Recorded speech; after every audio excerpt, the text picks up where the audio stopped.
La érablière, mon père me l'a donnée, j'avais 18 ans. Donc c'est sûr que je l'ai... aujourd'hui, je pense que je serais content de voir ce qu'on a fait avec.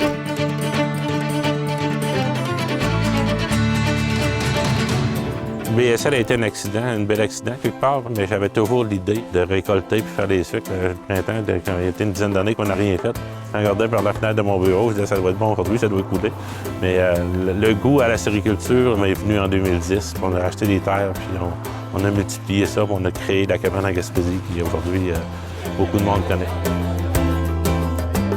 Ma cabane en Gaspésie, c'est une cabane à sucre ouverte à l'année. On entaille, on prend soin du bois l'été, on s'arrange que tout soit correct pour justement le temps des sucres. On fait notre sirop, on fait notre transformation, on vend nos produits. C'est vraiment l'ensemble du travail d'une cabane à sucre. Mon père avait acheté cette terre-là dans les années 70. On recevait des groupes de cabanes à sucre. C'est vraiment la terre familiale que ça a commencé ici. Chez nous, on est 8 gars, pas de filles, nous autres. J'ai toujours eu ce goût-là de récolter puis aller travailler du côté acéricole. J'allais à l'école, j'avais hâte de revenir pour bouillir. C'est vraiment une histoire de famille. Ma belle famille travaille ici à l'année. Il y a mon conjoint qui travaille aussi, il y a moi, il y a ma sœur, mes parents. Les érablières commencent sur la fin de la montagne Chic-Choc, Saint-Noël, Saint-Damas. Donc nos lots privés, les lots privés qu'on loue, puis les lots du gouvernement qu'on loue aussi, font partie de toute cette chaîne de montagne-là, complètement en hauteur. Ça dessert la cabane en Gaspésie au complet, parce qu'on a 5 boutiques aussi, qui sont 2 à Québec, 2 à Rimouski, une à Montjoly, l'auberge.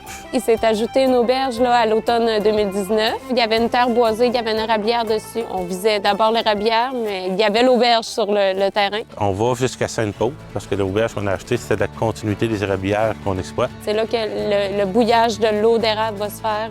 L'osmose aussi est là. Présentement, ça donne l'équivalent de 63 lots à bois en frais de superficie pour les 105 000 en taille. 70 de notre volume de sirop est écoulé au comptoir de nos boutiques. 30 on a 120 points de vente autres. C'est une fierté pour nous de partager notre savoir aussi, comment bien faire les choses, comment apporter aussi du nouveau, de l'innovation. C'est le marché qu'on a voulu, puis le créneau qu'on a voulu développer en réalité avec la mise en marché qu'on a. Bien, moi, je suis née là-dedans, fait que on dirait que c'est du sirop d'érable et une coule dans les veines, là.